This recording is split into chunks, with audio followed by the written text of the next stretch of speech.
Hello there, friends. It's Jimmy Maverick. Welcome to the Fantasy Maverick podcast.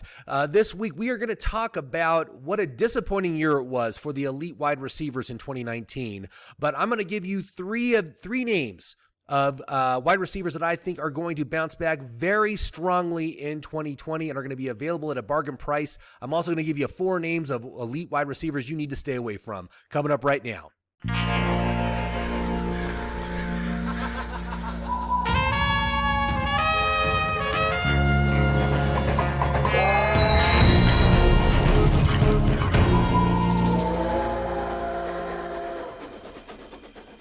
Hello there, friends. It is Jimmy Maverick coming at you with the Fantasy Maverick podcast from Santa Fe, New Mexico. Thanks for watching.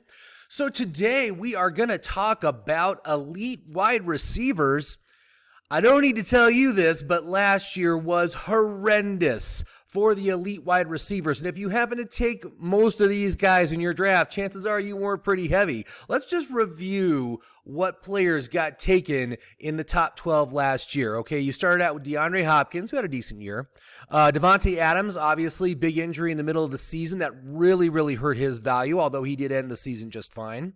Michael Thomas, star of the year, man. Best performance ever by a wide receiver for receptions, man. That was, I hope you picked him if you took him. I did not take him in any of my leagues last year. Julio Jones also was a decent option. He did very well last year.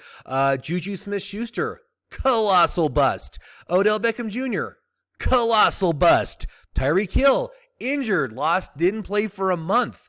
Mike Evans, he did pretty good on paper, but was rather uneven. Was second fiddle to Chris Godwin, and he had a zero burger, like on week 6 or something like that. I don't even know how that happened, but 0 points from Mike Evans. You had Antonio Brown, bust of the year, man.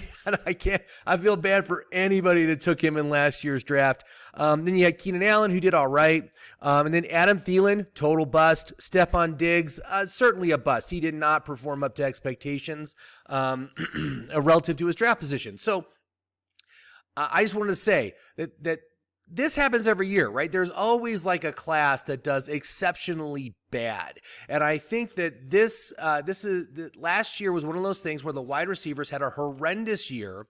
So now everyone thinks that wide receivers are terrible. And because of that, you're going to see some pretty amazing discounts on all these players this year. They are not going to go as high as they did last year with, the notable exceptions of like Michael Thomas and probably Julio Jones. They're probably going to move up. But just don't. This is going to give you an opportunity in the draft. You are going to have the ability to find players at absolute bargains, and you can definitely take advantage of that. So I want to give you 3 names, 3 of these elite wide receivers who I feel are strong candidates to rebound this next year. So let's start out with my first pick, which is one who I have not recommended for the past few years, but I really like him coming up this year, man. Odell Beckham Jr., OBJ, man. He ended the season as the wide receiver 28. He was 74 for 133 for 1,035 yards and 4 touchdowns.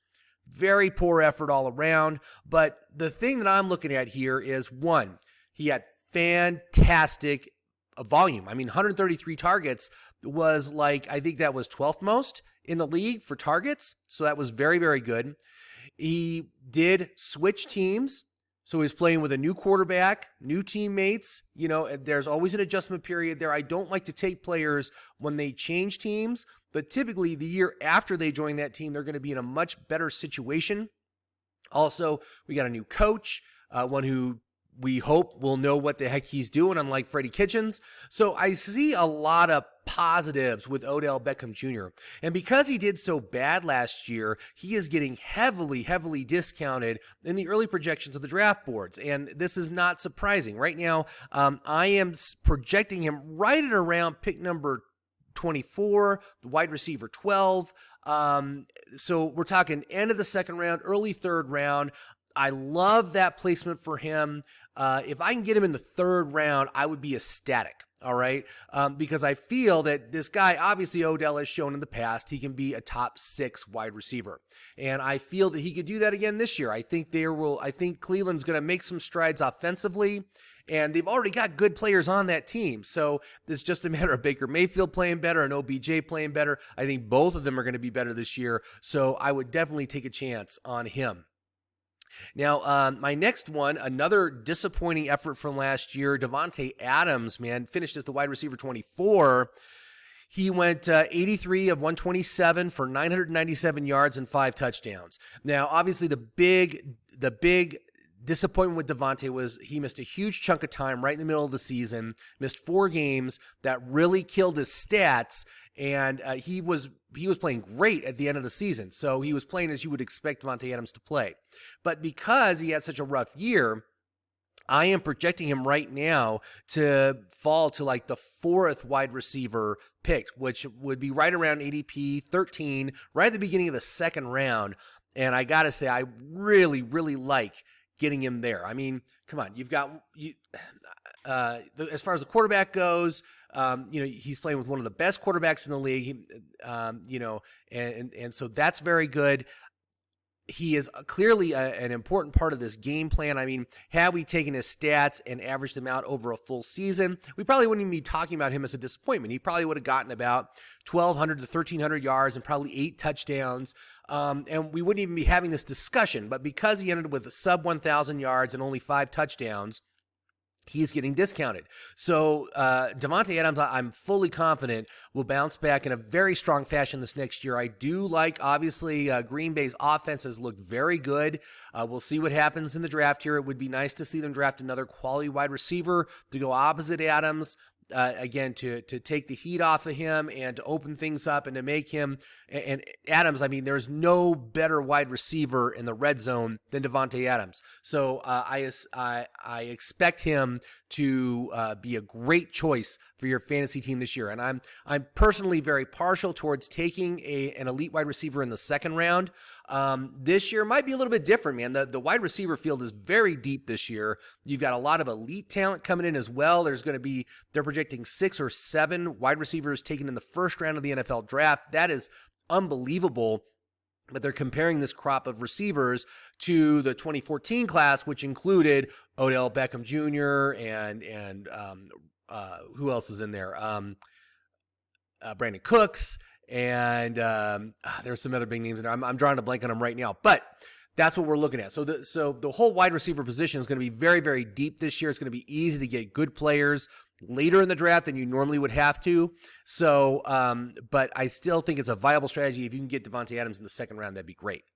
Now, my 3rd guy is not one of these top 12 receivers, but I feel that he offers upside that could absolutely make him a wide receiver 1 by the end of the season, and that is Robert Woods, who ended up as the wide receiver 17. He was 90 for 139 targets for 1,134 yards, and he only had 2 touchdowns. So when you think about, okay, that was kind of a disappointing year for him, and certainly it was, especially in the touchdown department. Had he gotten 4 more touchdowns, he would have been the wide receiver 7. All right. So that's how close in points it is. And really those touchdowns are so critical. And Robert Woods strikes me as a huge candidate for touchdown reversion. He is going to go back up to 6 or 7 touchdowns next year. It was a bad year for him that he just didn't get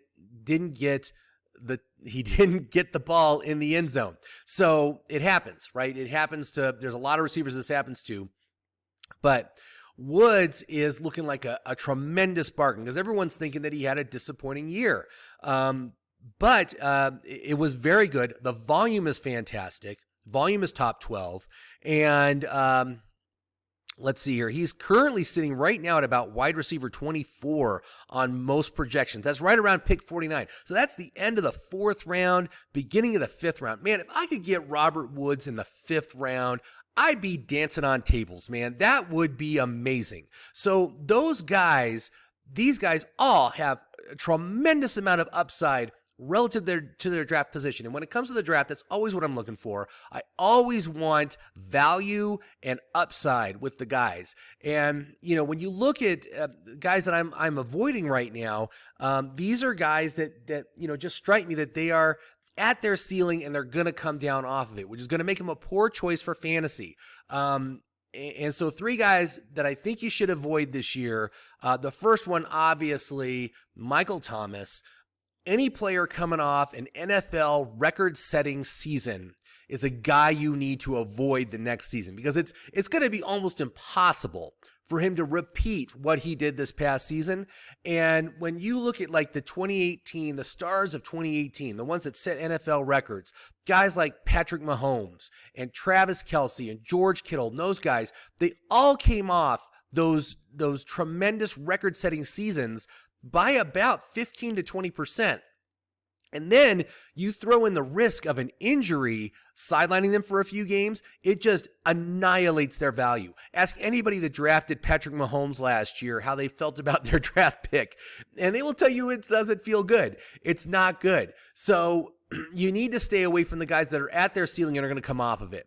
So Michael Thomas is absolutely one of those guys. Now, another guy is Julio Jones, who, again, had a great year last year, but the big thing for me, I'm an ageist, man. When it comes to my football players, I want them young and I want them hungry, and I want the guys that haven't had their best NFL season yet, okay? Now, Julio Jones, outstanding player, had an outstanding season. For me, he's never been a priority target of mine just because he doesn't get the touchdowns, but also the dude is 31 this year, all right?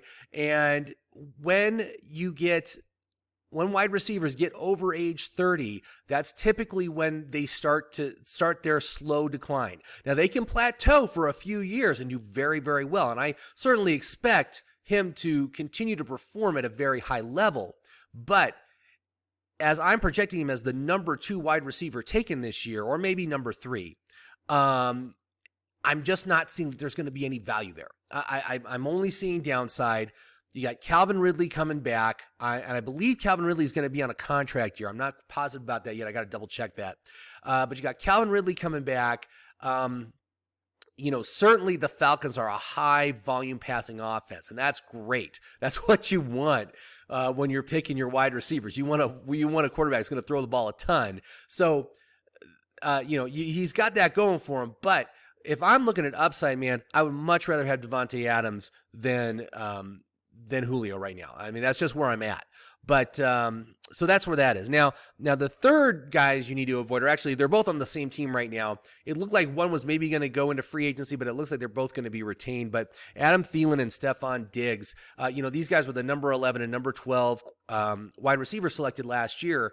And one thing you got to know about this offense is that Minnesota is a run-first, low-volume passing offense. In fact, this past year, they had the 3rd fewest pass attempts of any team in the NFL.